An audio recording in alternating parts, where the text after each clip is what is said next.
Olá, povo de Deus, paz e bem. Estamos aqui então na nossa aula número 5, na nossa quinta conversa sobre o livro do Apocalipse. Como sempre, iniciaremos com uma oração. Agora farei orando dois hinos que estão inseridos no livro do Apocalipse e vamos ver se vocês encontram onde eles estão. Que diz assim: Temei a Deus e tributai-lhe glória, pois chegou a hora do seu julgamento. Adorai aquele que fez o céu e a terra, o mar e as fontes. Grandes e maravilhosas são as tuas obras, ó Senhor Deus Todo-Poderoso.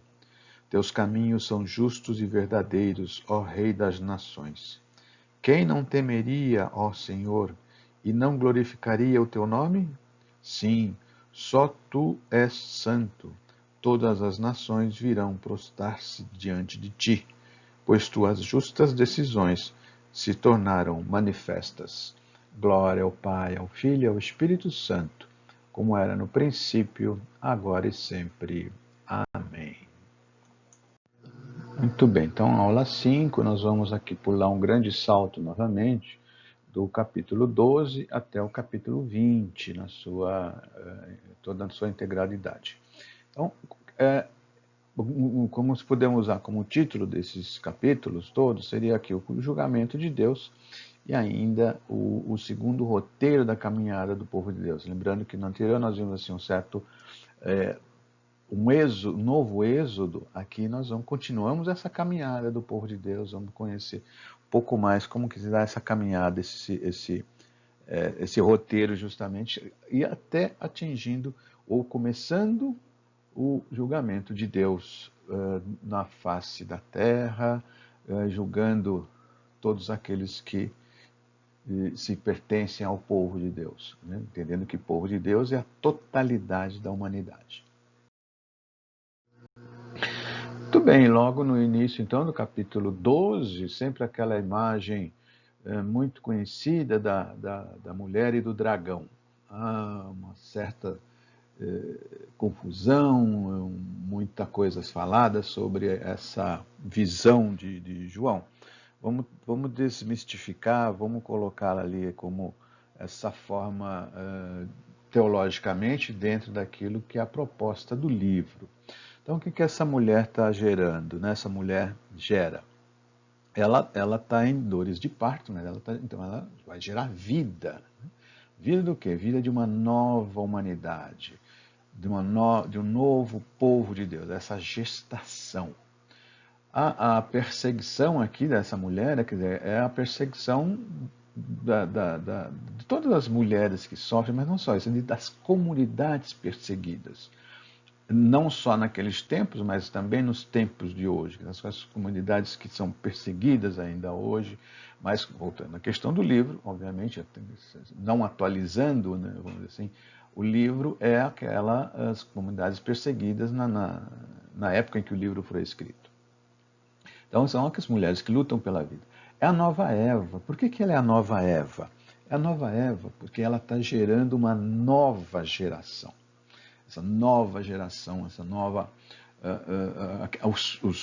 a nova configuração do reino de Deus. Então é essa por causa disso que é a nova Eva.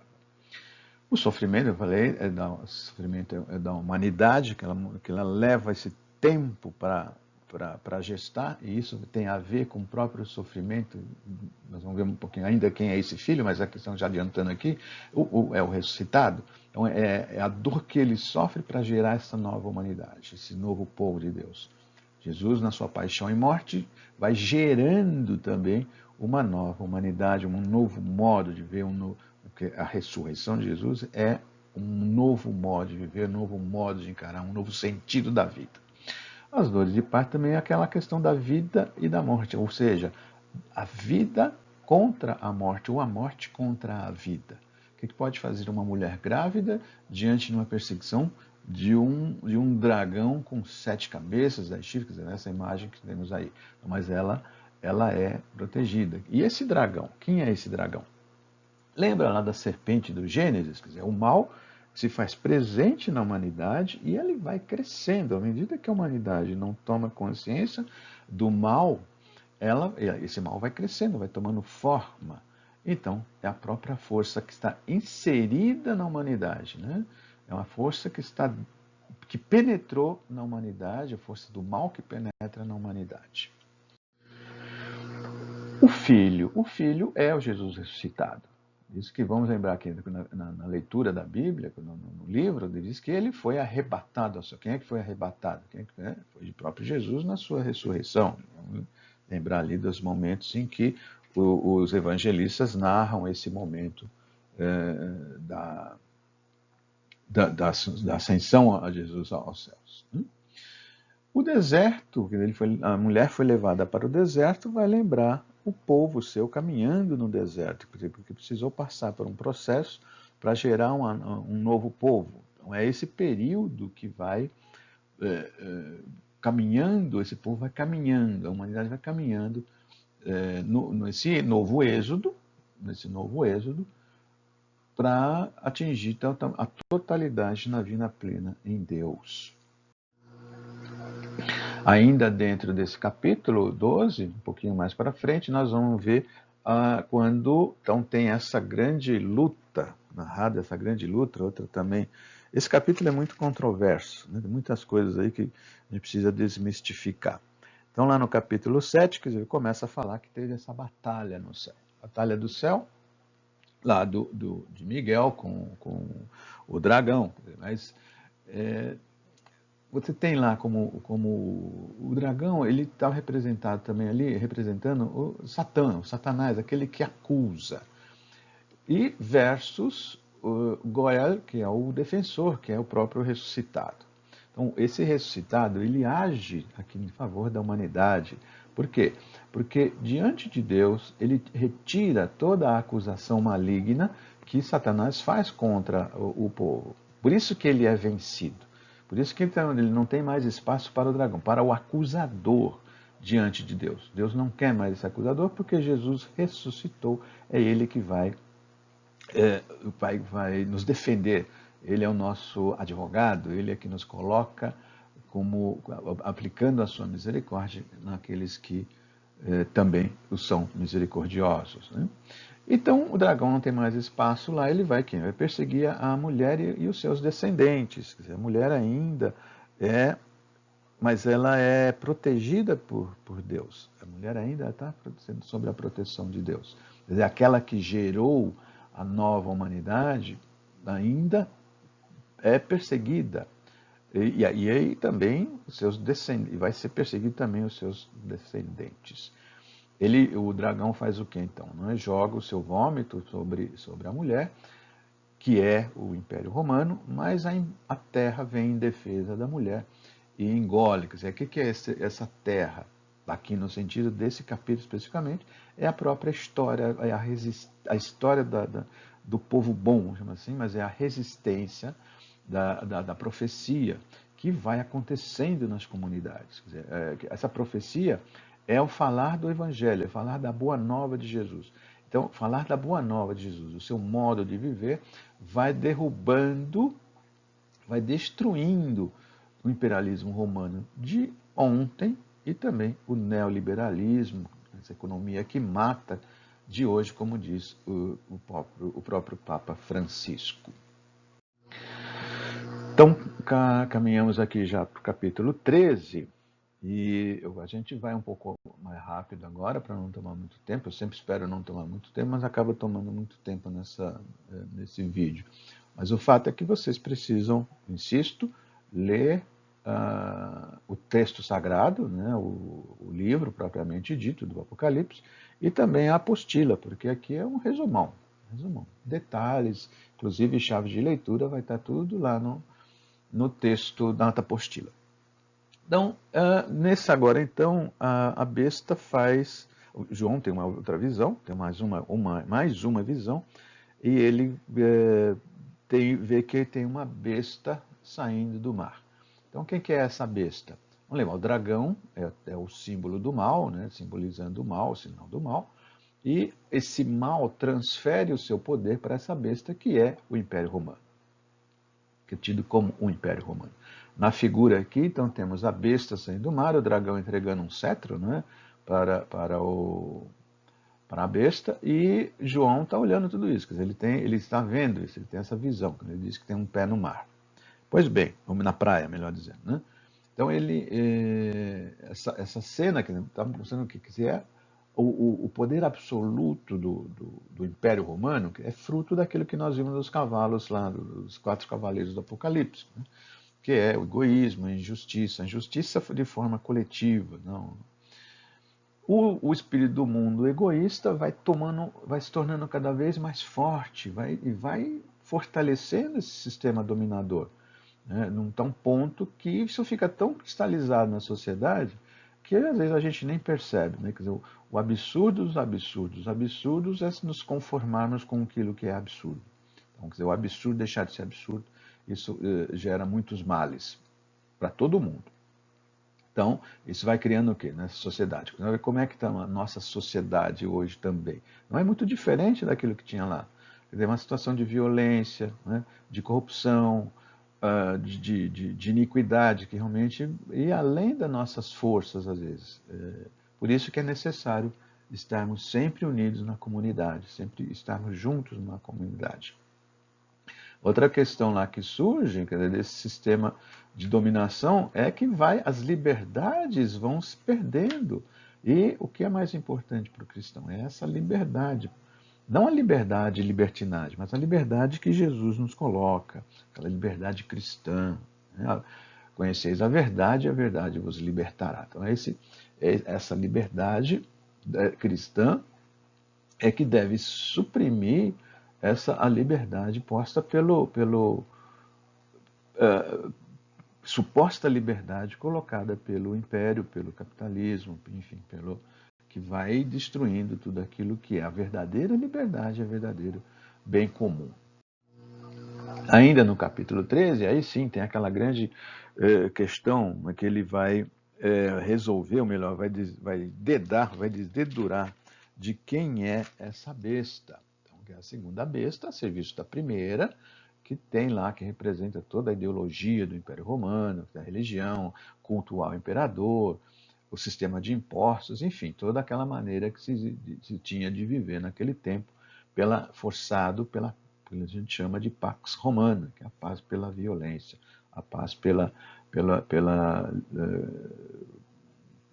destruição da liberdade individual, coletiva, enfim, por tudo isso, né?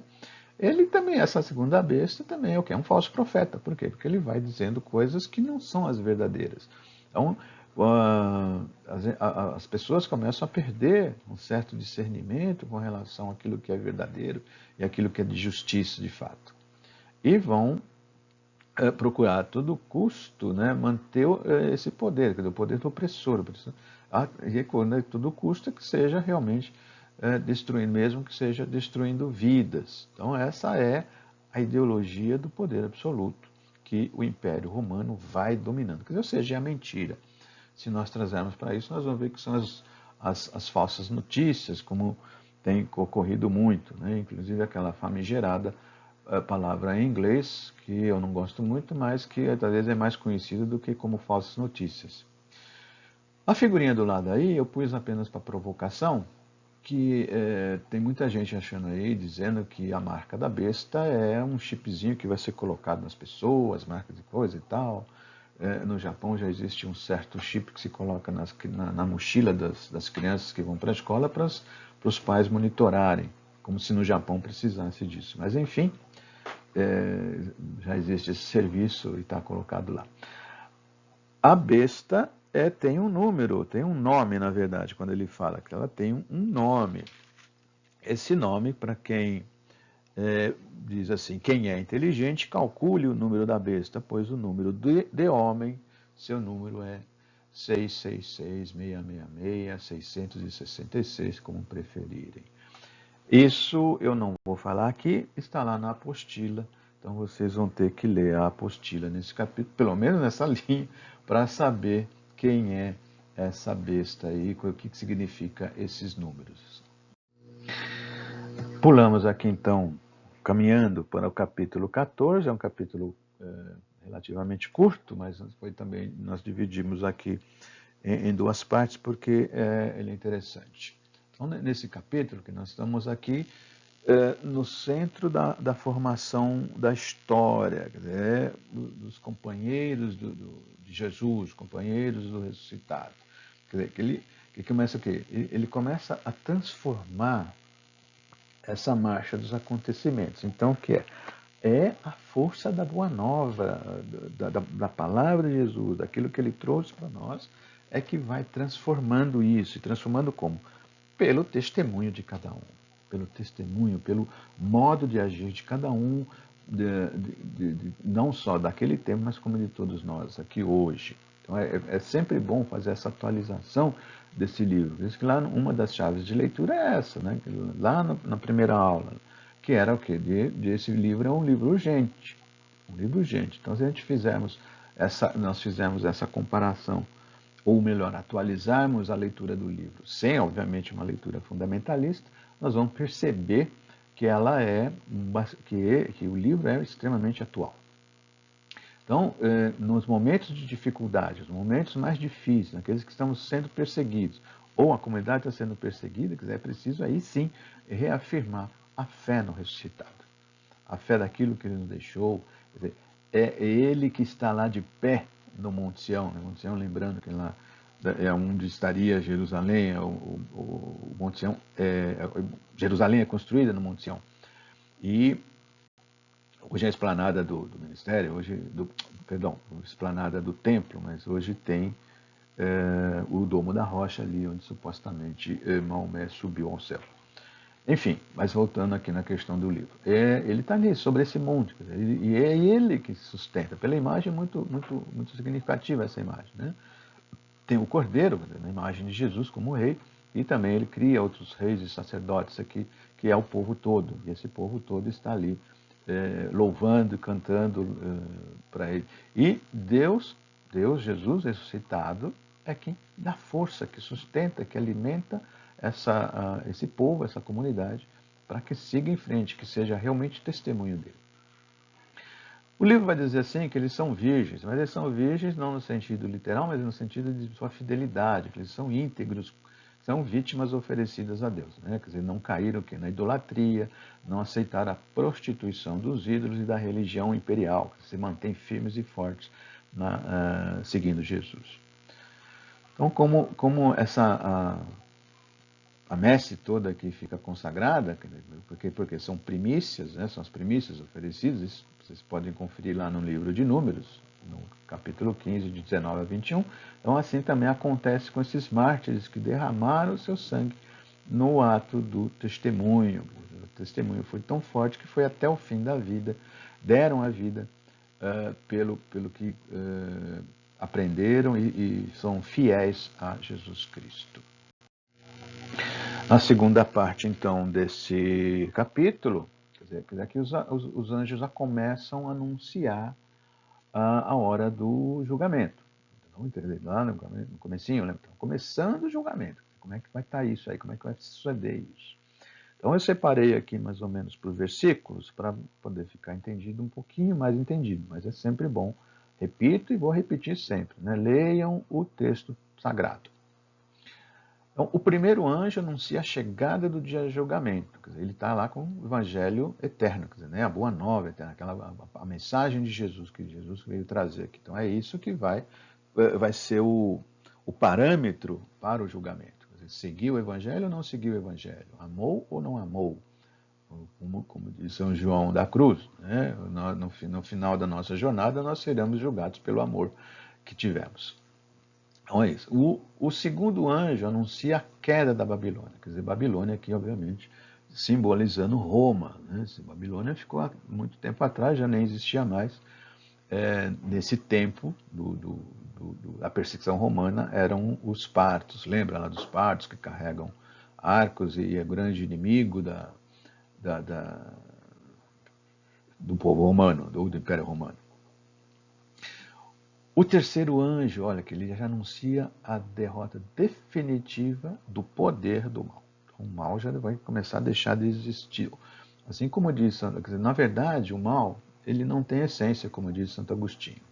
O mal é a ausência da luz, assim como a treva é a ausência da luz, melhor, O mal é a ausência do bem, assim como as trevas ou a escuridão é a ausência de luz. Quer dizer, não tem essência, não é uma coisa que tem a sua existência por si mesma. Enfim, lá no capítulo do versículo 12 e 13, quer dizer, já tem um pequeno intervalo ali, né? Ele vai, esses dois versículos vão colocando, de certa forma, um intervalinho que é para João poder escrever ali, né? E tem uma bem-aventurança nesses versículos aí. Vamos dar uma olhada nessa bem-aventurança lá. Olha o que está escrito lá no livro. Estou dando a dica até do versículo, né?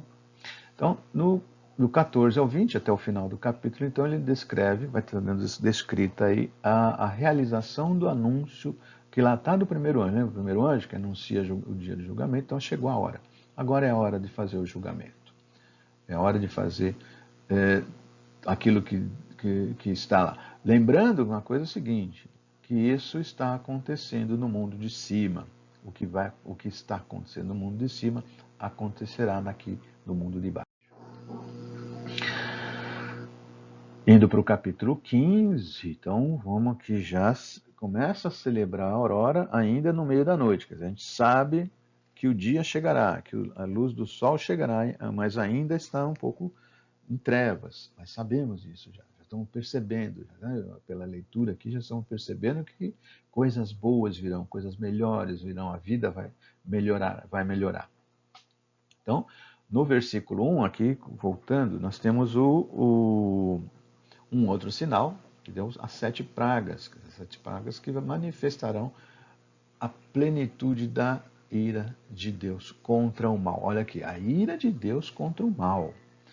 A ira de Deus nunca é contra aqueles que fazem o bem.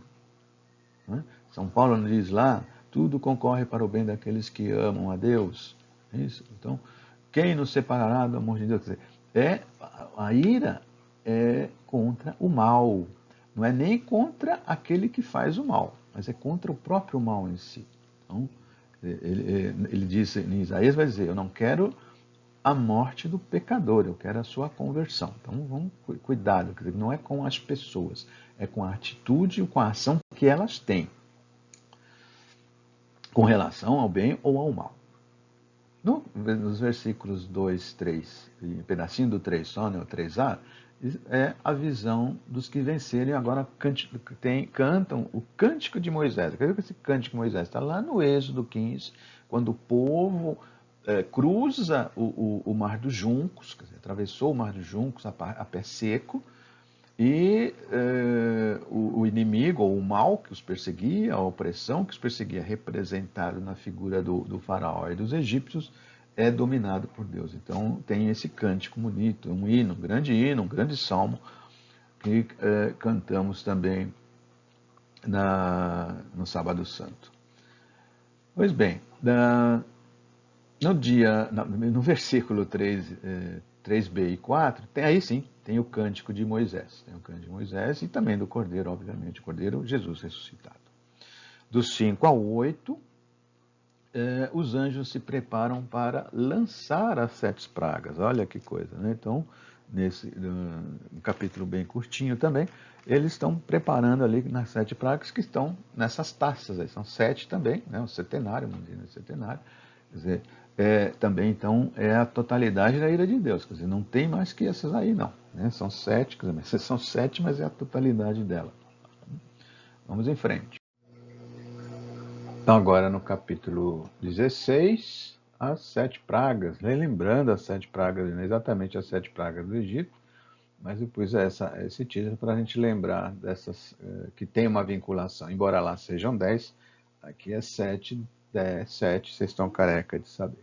Então, lá no versículo 1, já o mundo lá de cima manda derramar as 7 pragas sobre o mundo cá de baixo, o mundo do mal. Né? Aquele que tem amor, aquele que segue, dá o testemunho de Jesus, não precisa temer. Então, no versículos 2 a 4, as 3 primeiras pragas sobre a terra, o mar, os rios e as fontes, ou seja, sobre o mundo, né? Sobre exatamente todo o mundo. Entre os versículos 5 e 7, existe aí então um intervalinho litúrgico, que vai ter, tem um certo hino, que vai dizer o que aqui, né? Então ouvi o anjo das águas dizer, justo é aquele que era, e veja que não tem o que vem, né? Quer dizer, é o santo. Quer dizer, ele, por que não tem? Porque ele já veio. Do versículo 8 e 9, a quarta praga é derramada sobre o sol. Então, o sol já é ardente, vai ficar mais ardente ainda, vai abrasar mais ainda. Os homens maus, né, ou aqueles que praticam o mal, e vão ter um calor intenso. Tudo isso aqui que está acontecendo, quer dizer, essas 7 taças, é para tentar a conversão das pessoas, né? Que elas deixem de praticarem o mal e se voltem para o bem, ou se voltem para o Evangelho, o Evangelho, quer dizer, se voltar para aquilo que as palavras de Jesus dá testemunho dele. Então é por isso que, de certa forma, é uma tentativa de, mais uma, né, de conversão das pessoas, e teremos outras. Dos versículos 10 a 14 e 16, a quinta e a sexta praga, sobre o trono da besta e do rio Eufrates. Lembra do rio Eufrates? Que era onde vinham os partos e que existia uma certa dificuldade dos partos, que são inimigos dos romanos, atingirem, no caso, a besta aqui, que é o Império Romano, e representa o Império Romano.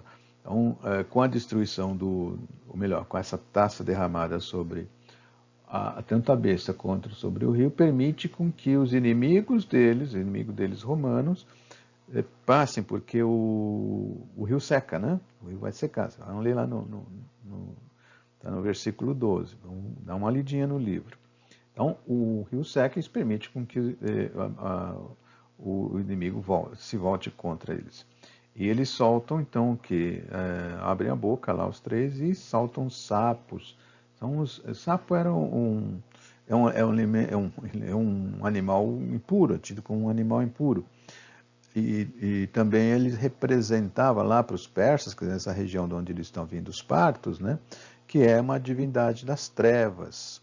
Então, a divindade das trevas que vai fazer com que também vamos dizer, um auxiliar de Deus, no caso, para converter aqueles que praticam o mal no Império Romano. No versículo 15, voltando um pouquinho, então tem aí uma bem-aventurança, porque sempre que ver a palavra feliz, vai dizer isso aí, vai que é uma bem-aventurança. Então, feliz aquele que vigia e conserva suas vestes para não andar nu e deixar que vejam a sua vergonha. Então, essa é uma bem-aventurança. Feliz aquele que vigia. Então, vigiemos. A sétima praga vai completar, então, a destruição do Império Romano, né, que vai dizer lá, está realizado. Houve, então, relâmpagos, vozes, trovões e forte terremoto, tão violento que nunca houve desde que o homem apareceu na Terra. Ou seja, quer dizer, realmente essa ira divina é para essa conversão humana. Mas os homens que praticam o mal não se converteram. Vamos em frente. Sim. Então, no capítulo 17, que vai também até o versículo 18, de 1 a 18, mostra ainda essa corrupção que vai tomando conta da humanidade. Por isso é que é difícil a questão da conversão, né? E essa imagem é muito significativa, quer dizer, é a prostituta ali montada na besta e que vai dominando lá reis, imperadores e por aí vai. Quer dizer, por isso é que tem esse simbolismo, né? Então, na visão ali, o anjo convida João, né, convida João a ver essa grande prostituta. A grande prostituta é a cidade de Roma. Então, a visão da cidade prostituta sentada em cima da besta. Isso está no versículo 3 a 6, quer dizer, ele vai relatando essa imagem. O anjo vai explicar esse mistério da cidade prostituta, Também tem a explicação do simbolismo da besta, depois tem a explicação do simbolismo das 7 cabeças, depois dos 10 chifres e o próprio destino da cidade prostituta. Então, você vê que eu coloquei aqui um resumão de cada versículo, que é para vocês procurarem, lerem lá no livro. Tá? É importante isso. Aqui no capítulo 18, aqui então, agora acabou a entrada, o anjo vem aqui, já vem iluminar o céu.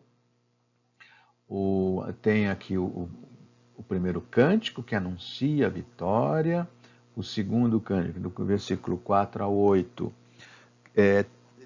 ele pede, né? Vamos cantar novamente. Ouvi então outra voz do céu que dizia: sai dela, ó meu povo, e por aí vai cantando. Porque o que está pedindo aqui? Está saindo, porque o povo bom para sair do mal. Ele vai se proteger, porque vem a vitória sobre o mal. Do 9 ao 20, quer dizer, é o terceiro cântico, né? Aí quem que está cantando? Aqueles que estão sofrendo com a perda dos seus lucros, com a perda do antigo modo de viver. Eles não querem perder as suas benesses, seus lucros, não querem mudar de vida, não querem se converterem. Então, aí que eles estão se lamentando. Isso está lá do 9 até o versículo 20, quer dizer, é uma grande lamentação. Uma grande lamentação. Os mercadores, enfim, todos aqueles que vendiam coisas, carregavam ouro, etc., eles estão lamentando a perda desse modo de viver. Então, lembrando que o Apocalipse, ele é a destruição de um mundo maligno para a criação de um mundo de bem, de fartura para todos, de justiça, de bem comum. É essa a ideia sempre central do Apocalipse. Não deste livro, não só do livro do Apocalipse, mas do gênero apocalíptico. Do versículo 21 ao 24, então, nós aí temos também um outro canto, que é uma ação simbólica, ou seja, não sobrou nada, né? Não sobrou nada da cidade, e diz que ela nunca mais é Babilônia, a grande cidade, nunca mais será encontrada, e que das seus flautistas, talvez em ti não mais se ouvirá, e nenhum artífice de qualquer arte jamais em ti se encontrará, e o canto do moinho em ti não mais se ouvirá, e por aí vai. Quer dizer, então, acabou. O mal acabou. O império maligno acabou. O império do mal terminou. Mas ainda vamos continuar aqui, que aí vai ter uma coisinha legal acontecer. O ressuscitado é o vencedor. Então, aí do versículo de 1 a 4, do capítulo 19, nós temos aí o primeiro cântico, né, desse capítulo, que é o mundo lá de cima anuncia o triunfo sobre o Império Romano, quer dizer, o intuito do mal. O mal não existe mais. O mal foi destruído. E no versículo 5, então sai uma voz do trono, convidando a dar louvores a Deus, cantando para louvar essa vitória, louvar a Deus por causa dessa vitória. No 6 ao 8 já tem um segundo cântico, né, que aí é um grande, ele fala que é um rumor de uma grande multidão, parecido com o fragor das águas. Lembra no comecinho a voz de Jesus perante as comunidades como um grande fragor das águas, né, aquele barulho ensurdecedor, quase ensurdecedor das cachoeiras. Essa multidão pedindo então para cantar, porque agora é as núpcias do Cordeiro. As núpcias do Cordeiro. Com quem que o Cordeiro vai se casar? Com esse novo povo, né? Com esse novo povo, com essa nova humanidade que está se formando, que vem lá daquela mulher que foi perseguida, mas é esse novo. E o novo povo quem são? Somos nós também, mas é o povo. Então, aí ele diz, mais uma bem-aventurança dos versículos 9 e 10, que vem, então, mais uma bem-aventurança, né? Escreve, feliz quem participa das núpcias do Cordeiro. Então, participar das núpcias do Cordeiro é estar sempre junto de Deus. Continuando aqui no capítulo 19, já no finalzinho dele, nós temos aqui então, alguns vão chamar de que é um combate escatológico, nesse sentido de combate escatológico, é aquele que vai, não vamos confundir com a escatologia em si, mas no sentido de fim dos tempos, mas fim dos tempos daquilo que o livro está se tratando. São divididos em 3 painéis. O primeiro painel vai dizer da aparição da palavra de Deus como um cavaleiro divino.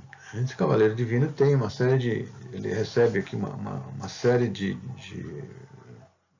nomes, né, como fiel, verdadeiro, rei dos reis, verbo de Deus e senhor dos senhores. Então, já sabe quem é esse cavaleiro divino.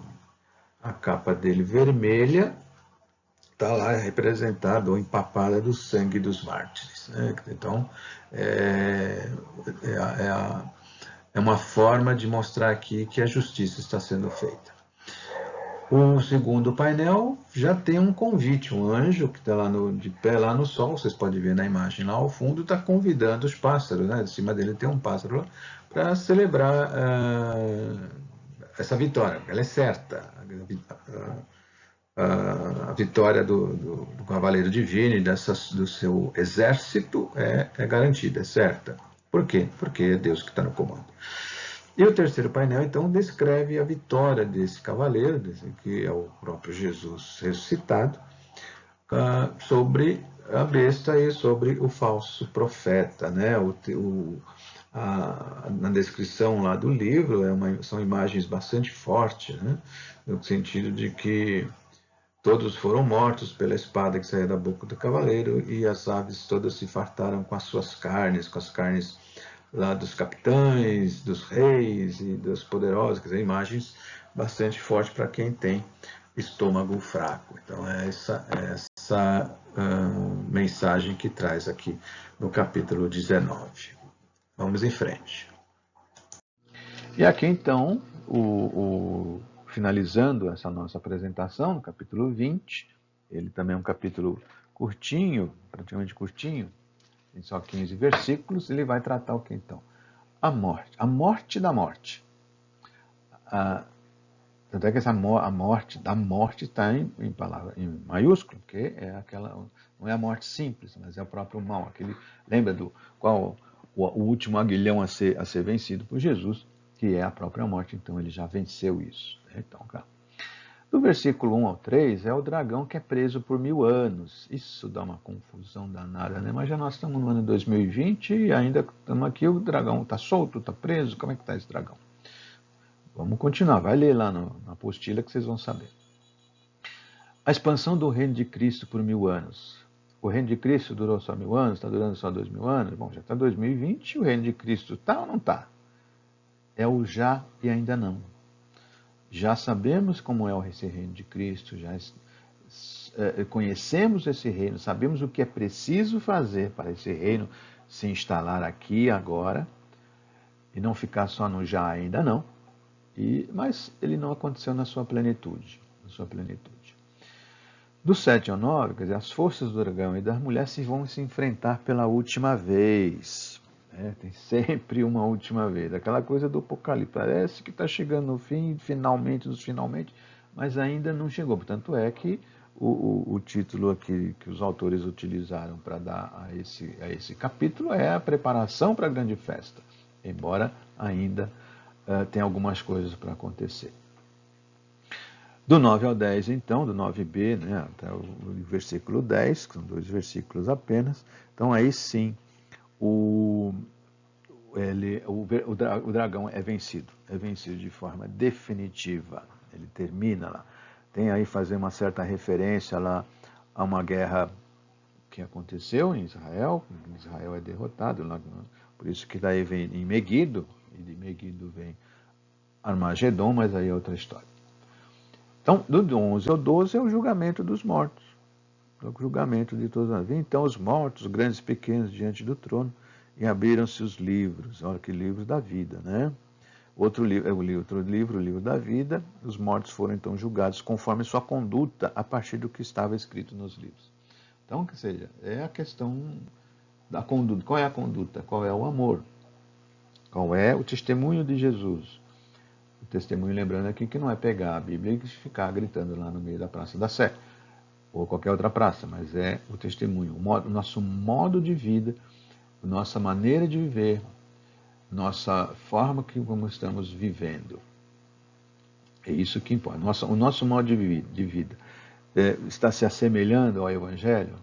Não, claro que nunca é na sua totalidade, mas a gente procura fazer isso, pelo menos, né? Precisamos, então é nesse sentido. E aí, então vem o julgamento e a condenação e morte, da própria morte. É o final, acabou-se, não tem mais nada. E depois, então, aqui o finalzinho, até por isso que eu coloquei essa imagem bonita. Quem assistiu esse filme deve ter gostado muito. Tem realmente as coisas bastante interessantes nesse filme, né? Nesse desenho, nessa animação que seja, né? É muito interessante. É uma forma bastante interessante de ver, não só como os mexicanos entendem a morte, mas também que é uma forma de conhecer um pouquinho mais essa visão pós-morte. Obviamente que isso é uma grande alegoria, mas não deixa de ser um filme interessante para assistir. Para quem não assistiu, possa assistir. Até a próxima aula, até o nosso próximo vídeo, que será o último deste módulo do livro do Apocalipse. Bons estudos, paz e bem.